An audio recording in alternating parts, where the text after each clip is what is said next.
الحمد لله رب العالمين والصلاة والسلام على أشرف الأنبياء والمرسلين صلى الله عليه وعلى آله وأصحابه أجمعين. Before we commence with tonight's surah, just a very quick recap of last week's tafsir, Surah Al-Fatiha. As they say, man takarrara taqarrara. That person that revises, then it becomes settled and established. So Surah Al-Fatiha had a few main themes. Number one, the praise of Allah subhanahu wa ta'ala. Number two, us acknowledging that we only worship Allah subhanahu wa ta'ala and nobody else, and we only seek assistance from Allah subhanahu wa ta'ala and nobody else. And the third was that we are asking for hidayat. And the best dua that a person can make is the dua for hidayah. And we are asking for ihdina sirat al-mustaqim. We'll come across sirat al-mustaqim again today in our tafsir. And we discussed in detail what is sirat al-mustaqim, what is the definition of sirat al-mustaqim.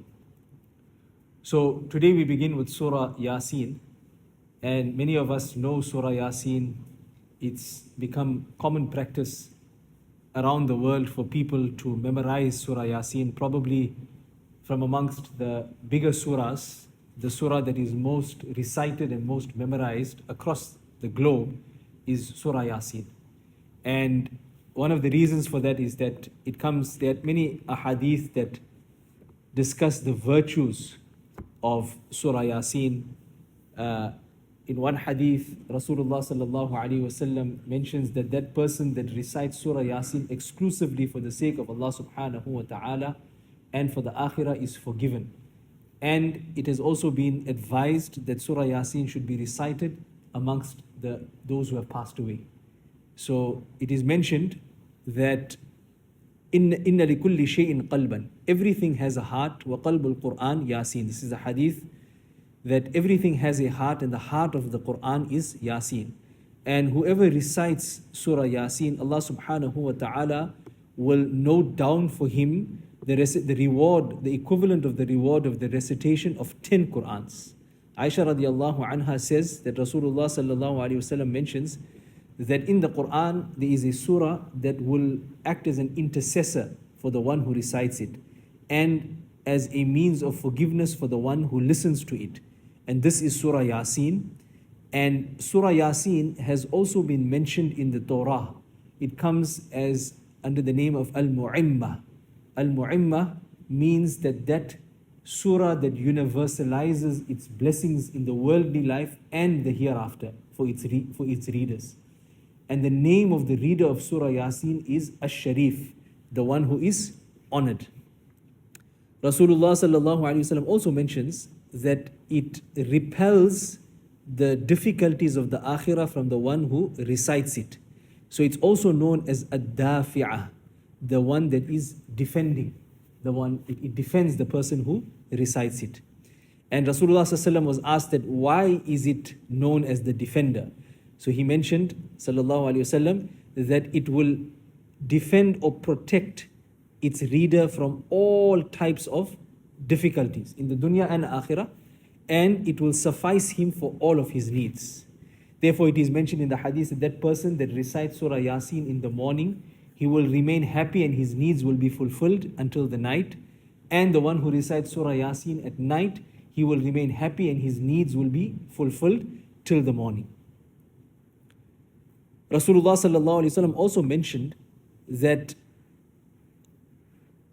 person that recites it upon the dead person, then Allah subhanahu wa ta'ala sends down special angels. In one hadith it is mentioned that for every letter of Surah Yasin, 10 angels will come down and they will see to all of the affairs of the dead person. They will participate in the ghusl of the person. They will participate in the janazah of the person. And when the person is placed in the qabr, then they will also participate and assist this person in the qabr. It is mentioned that person that when we recite Surah Yasin on the people as they are passing away, Sakaratul Maut, then death becomes easy for them. So there are many, many virtues of Surah Yasin. A number of these ahadith, just for information purposes, they have been classified by the muhaddithin as, some of them are as weak ahadith. So just a point for us to note that when it comes to virtues, when it comes to fada'il like Surah Yasin and the virtues of Surah Yasin, then we can make amal, we can practice upon what will be called as weak ahadith. So understanding of weak ahadith does not mean that it's fabricated. It does not mean that we cannot practice on it. There's certain technical gradings with regards to a hadith that makes it either authentic, or it makes it good, or it makes it, in the term when we call it da'if or weak, it doesn't mean as we think about it that it's a hadith that you can't practice upon.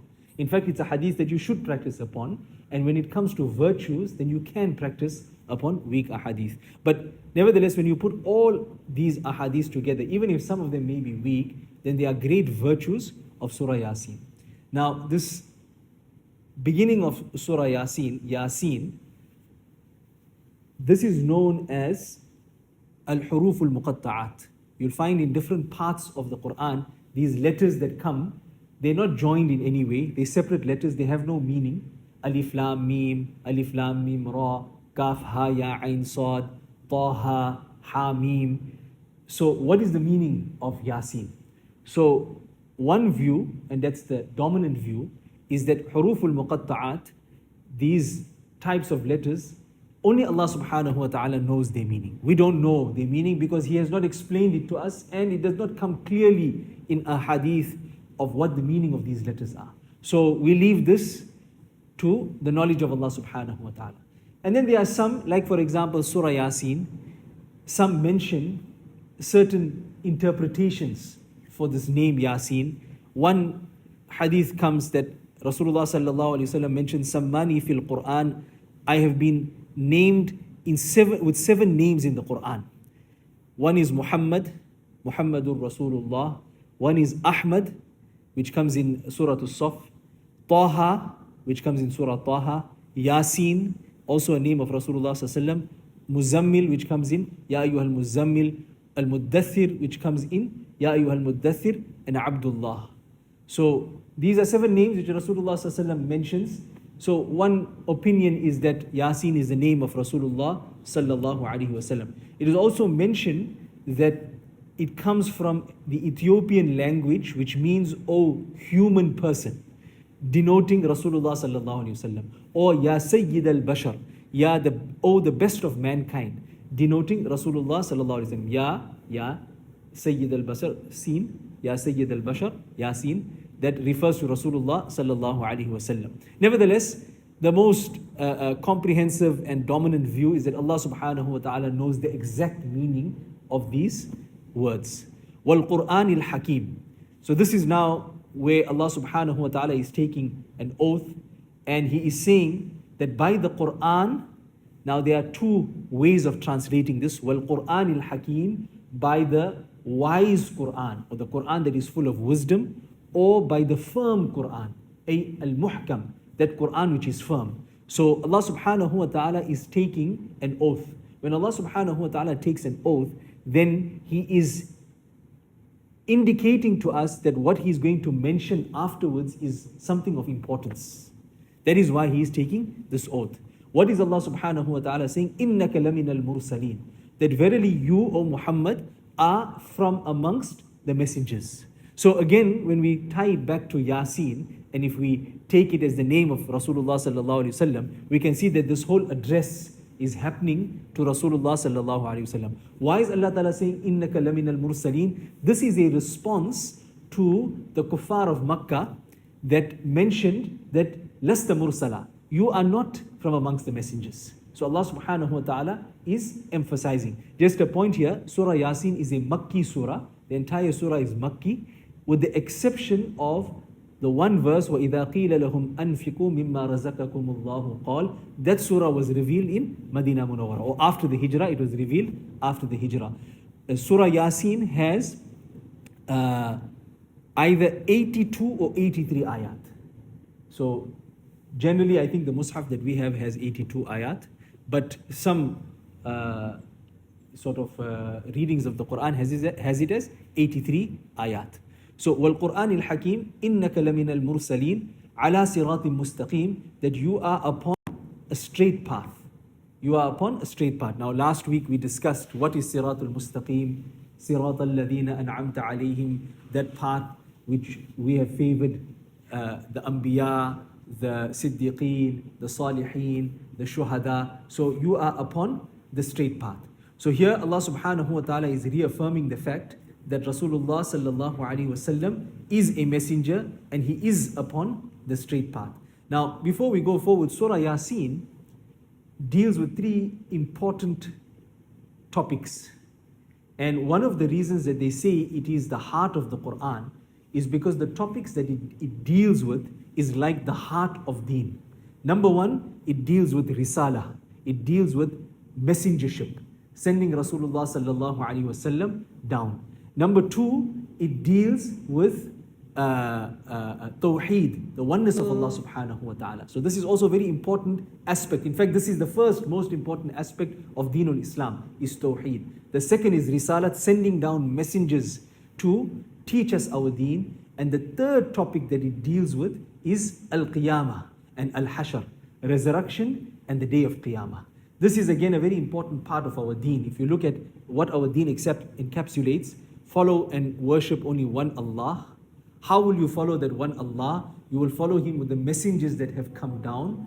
And finally, you always have to keep in front of you al-qiyamah, that you are going to be standing in front of Allah subhanahu wa ta'ala and you will have to account for everything that you do. And in fact, the majority portion of this surah discusses al-qiyamah. Also, in addition to this, Allah subhanahu wa ta'ala talks about the favors that He has given to mankind. Different types of favors, the day, the night, the alternation, animals, the benefits of animals, the sun, the moon, etc. So these are some of the other things that Allah subhanahu wa ta'ala has included in here. Ala siratim mustaqim tanzil al-aziz ar-rahim. So here a revelation from the Almighty, Al-Aziz, and the very merciful, Ar-Rahim. So tanzil al-aziz ar-rahim. This is a revelation. Now Allah subhanahu wa ta'ala, this choice of words in the Quran from the Arabic language, beautiful choice of words. This word tanzil is not just as we take it a revelation. No. وَبِالْحَقِّ أَنزَلْنَاهُ وَبِالْحَقِّ نَزَلْ. Allah subhanahu wa ta'ala says that with the truth we sent it down and with the truth it came down. And Allah subhanahu wa ta'ala mentions after that وَبِالْحَقِّ أَنزَلْنَاهُ وَبِالْحَقِّ نَزَلْ وَقُرْآنًا فَرَقْنَاهُ لِتَقْرَأَهُ عَلَى النَّاسِ عَلَى مُكْثٍ. That the Quran, we have split it up into different parts so that you may recite it slowly to the people. عَلَى مُكْثٍ وَنَزَّلْنَاهُ تَنزِيلًا. And we sent it down gradually. So this tanzeel is not just sending. Allah Ta'ala didn't send the Quran down in one book. Here, take it, here's the manual. You bought a new washing machine, here's the manual, read it, don't read it, figure it out on your own, like how we're figuring out our lives, right, without the manual of the Quran. Like the washing machine, we think that we can just put it on, plug it in and figure it out. Allah subhanahu wa ta'ala sent this manual down very gradually.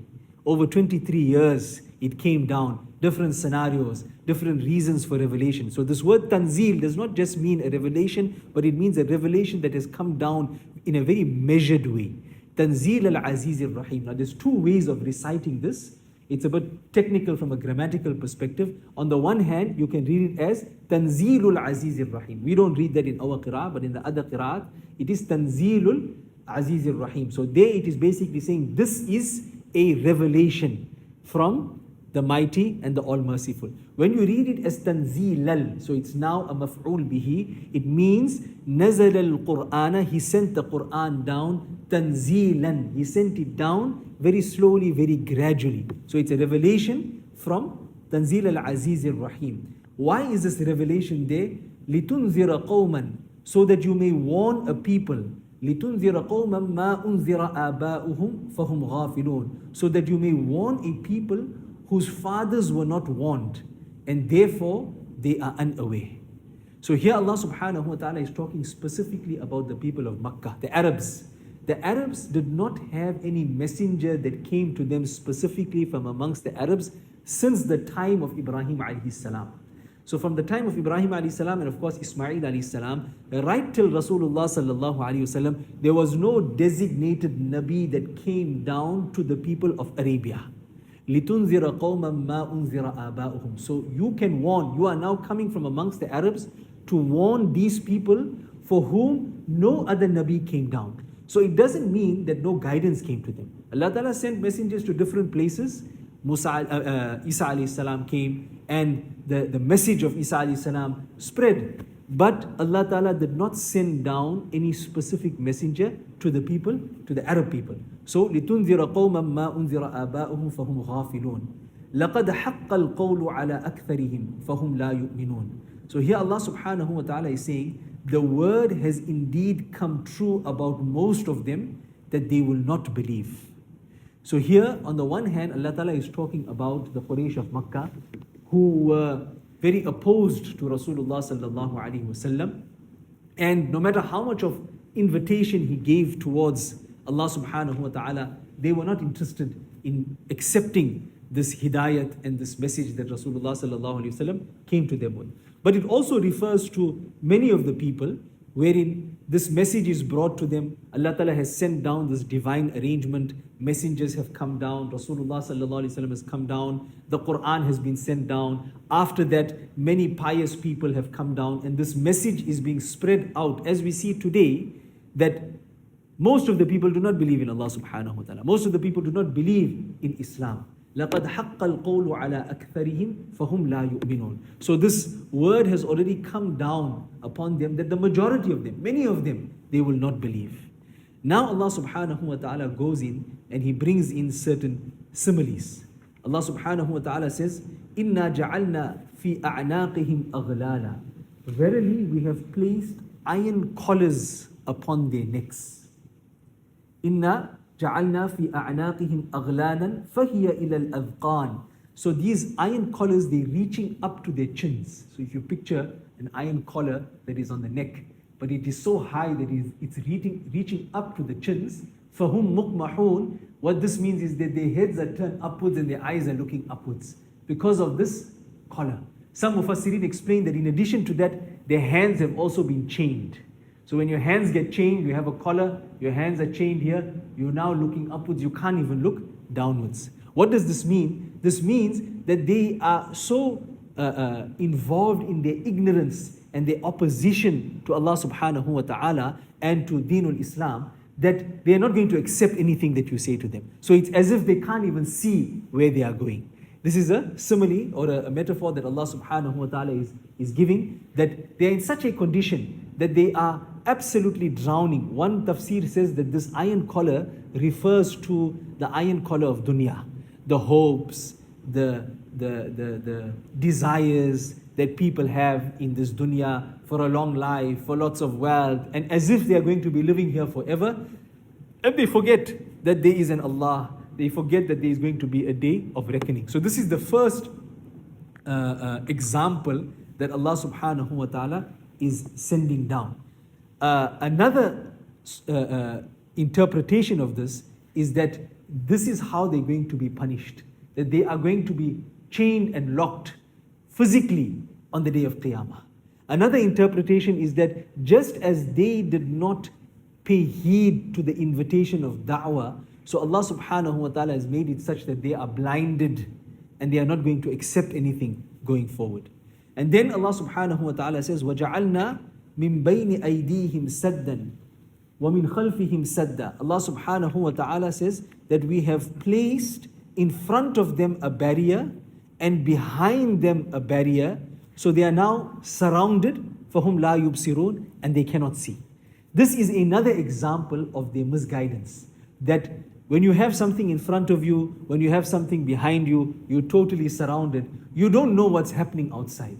So they are so surrounded by misguidance. They are so surrounded by their disbelief in Allah subhanahu wa ta'ala. They're so immersed and drowning in the love of this dunya and the belief that they're going to live here forever and that there's not going to be a day of reckoning. They, kuffar of Mecca, they asked Rasulullah sallallahu alaihi wasallam that إِذَا مِتْنَا وَكُنَّا تُرَابًا وَعِظَامًا أَإِنَّا لَمَبْعُوثُونَ, that after we pass away and we're going to become decayed bones, then you're saying to us after that we're going to wake up and we're going to be resurrected and everything's going to be put back together. This was something very far-fetched in their minds, that how is this going to happen? So Allah subhanahu wa ta'ala is saying that they are so immersed in their misguidance, as if there's a barrier in front of them, there's a barrier behind them, and there is no way for them to actually get in and understand what Rasulullah sallallahu alayhi wasallam is actually asking of them.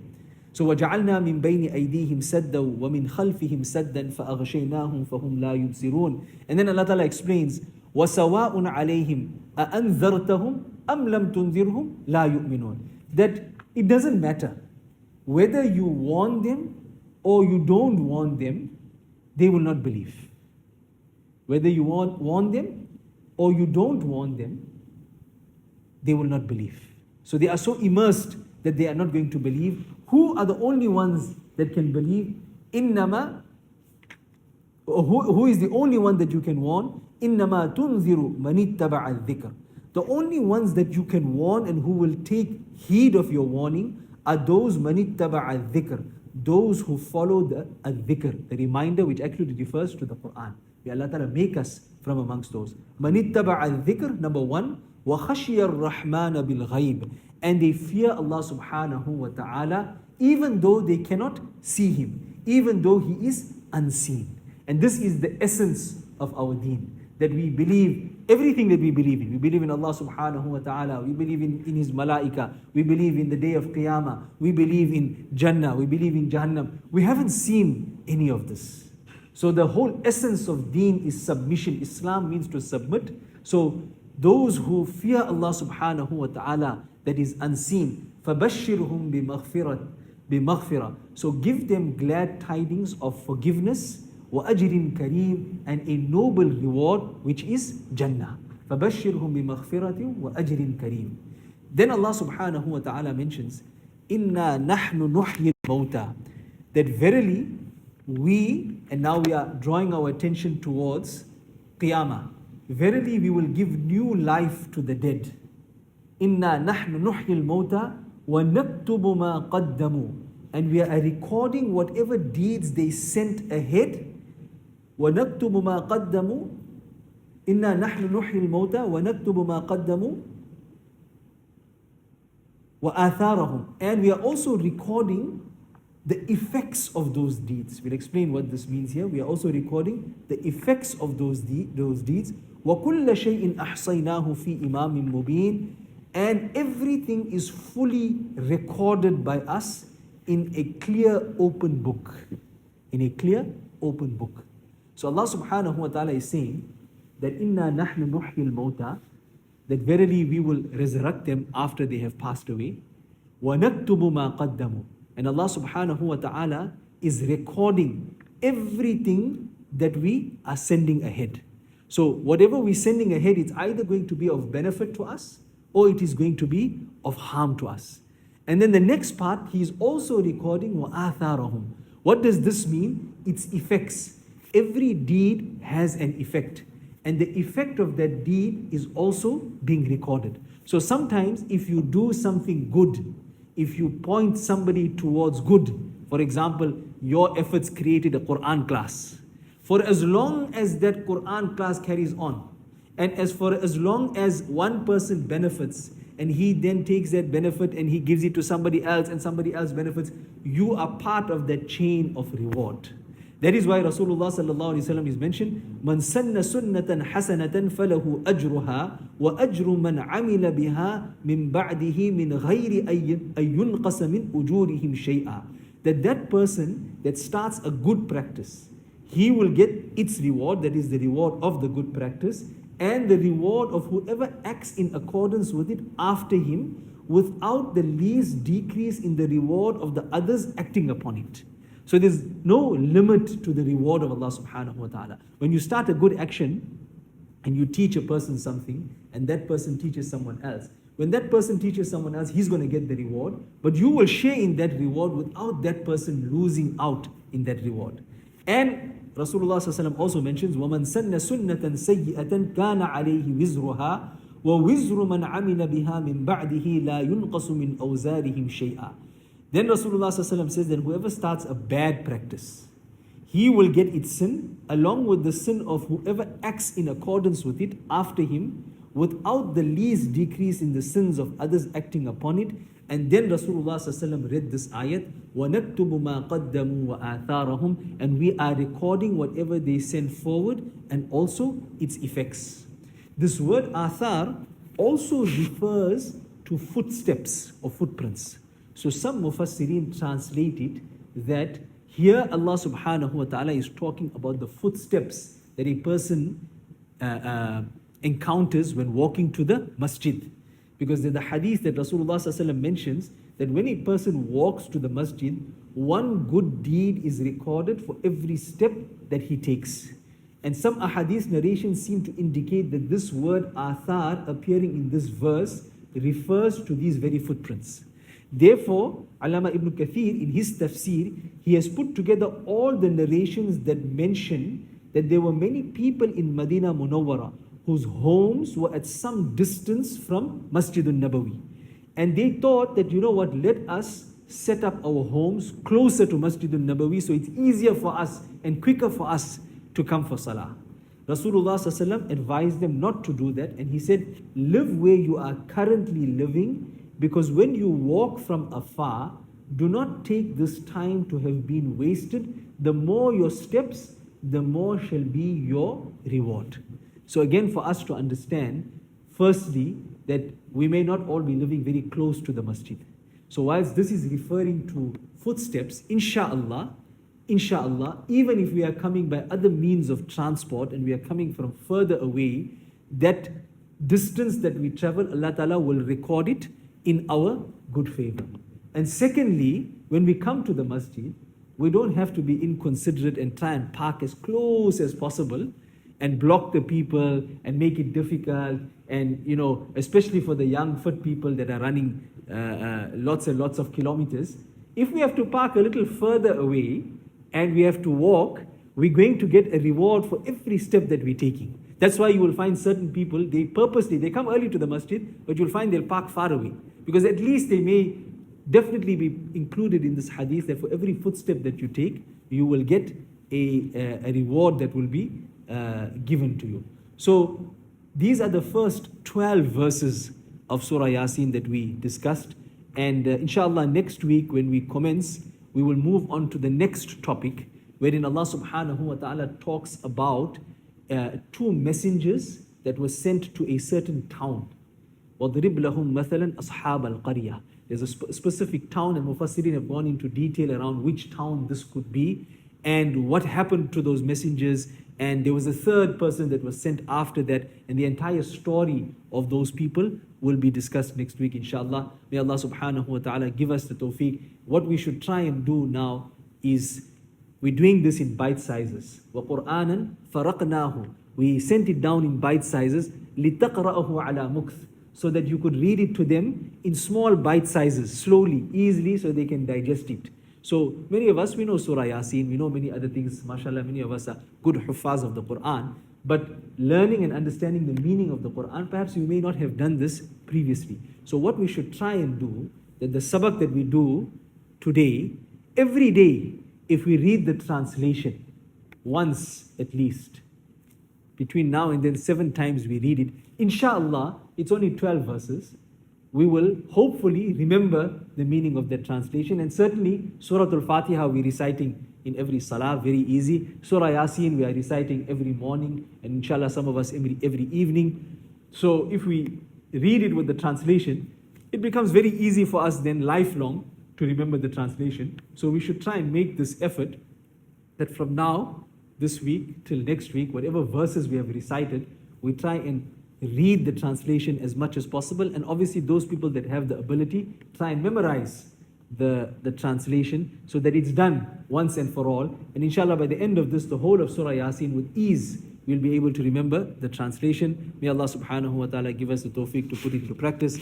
Subhana rabbika rabbil izzati amma yasifun wa salamun ala al-mursaleen walhamdulillahi rabbil alamin.